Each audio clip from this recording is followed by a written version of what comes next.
I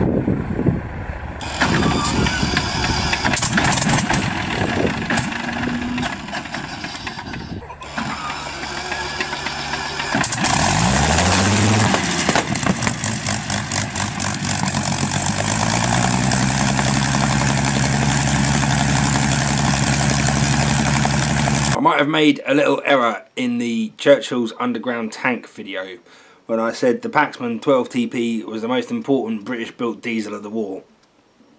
What I should have said was it's the most important diesel built during the war, because by this point there were already tens of thousands of Gardner diesels in service in every corner of the globe performing vital tasks. Now I'm going to warn you guys, if you don't already know what I'm on about, strap your eyeballs into their face holes. If you don't, these polished injector lines and coolant pipes will pop them clean out. Check out the brass on these beauties. I've pinched a couple of lines from a Kiwi boating magazine, as they have summed it up better than I ever could. In old school atlases, much of the planet was printed pink. It covered the real estate purloined by Britain to build her empire. The real power behind the empire, though, was provided by Gardner diesel engines. Yeah. The keen-eyed amongst you might be thinking I made a song and dance about Paxman's modular construction and the Gardner is of similar design, but Gardner did so for very different reasons. There are pros and cons to both monolith and modular construction, and what Gardner did was to find a happy medium by producing cylinder assemblies, manifolds, injector pumps and cylinder heads in 1s, 2s, 3s and 4s, and combining these to produce 1, 2, 3, 4, 5, 6 and 8 cylinder engines. This cut down massively on the number of parts, patterns and jigs required, while also limiting the number of external lines and joints required on a comparable modular engine. The cylinder head cooling was also piped externally to avoid it being passed through the head gasket, increasing reliability and reducing the risk of damage to the engine should the head gasket fail. Gardner's first diesel engines were made specifically for marine use and were constructed of all cast iron. However, following successful installation into a bus, engines were sold either with or without bilge pump and cooled manifolds for land or marine use, and could be supplied with marine reversing gearboxes if required, having the same bomb-proof reputation as the engines. Lawrence Gardner started inventing and manufacturing all manner of small industrial machines in the late 19th century in Manchester. Upon his death, the company was left to his 6 sons. That's 6. He also had 2 daughters, so a proper family. The 6 sons had grown up working with their father in the family's cellar and continued to work learning their trade as engineers when their efforts led to them being able to build their own industrial premises. Thomas, the eldest son, is credited with much of L. Gardner and Sons' innovative design and manufacturing work that saw the highest quality diesels of the time produced in the largest numbers. One of the best Gardner stories is of their purchase of a 1925 3-litre Bentley. The Gardner engineers swapped the petrol engine with their own 4-cylinder 5.5-litre 4LW engine, creating Britain's first diesel car. They took it to Brooklands racetrack and hit 75 miles an hour before taking it to Le Mans and finishing 5th in the endurance race, allegedly leading to Etone Bugatti saying Bentleys were the fastest lorries in the world, although this might have been directed at Bentley themselves, who by this time were racing with 4.5-litre supercharged and 6.5-litre normally aspirated cars and consistently beating everyone.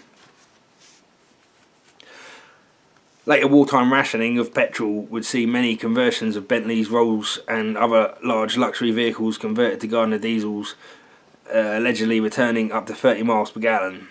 By the Second World War, Gardner were standard equipment in the majority of lorries and buses in Britain and the colonies, also powering light gauge industrial railways and small mainline locomotives, fishing boats, sawmills, even a couple of Italian torpedo boats. The Warsaw Gardner continued to supply engines for industrial use, with very few being used in frontline service due to the Army's reluctance to commit to supplying 2 types of fuel to troops in every corner of the globe, and the Navy not having craft small enough to be powered by these engines. There were, however, exceptions. The little ships of Dunkirk, the 850 fishing and private boats that helped ferry 250,000 troops, including my grandfather, off the beaches, included many Gardner engined vessels.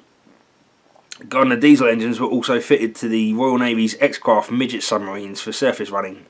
The X-Craft carried out many stealthy raids, famously crippling the Tirpitz in a Norwegian fjord.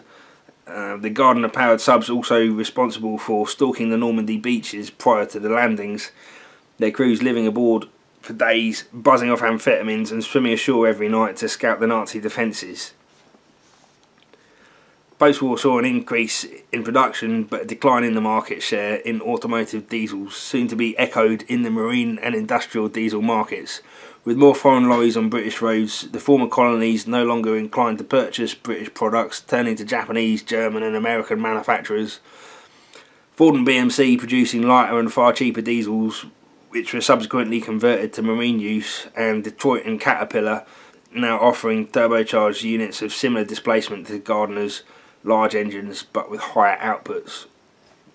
Perkins bought Gardner and they attempted to modernise the range, with turbocharging finally being offered in the 80s, followed soon after by the range and name being disbanded.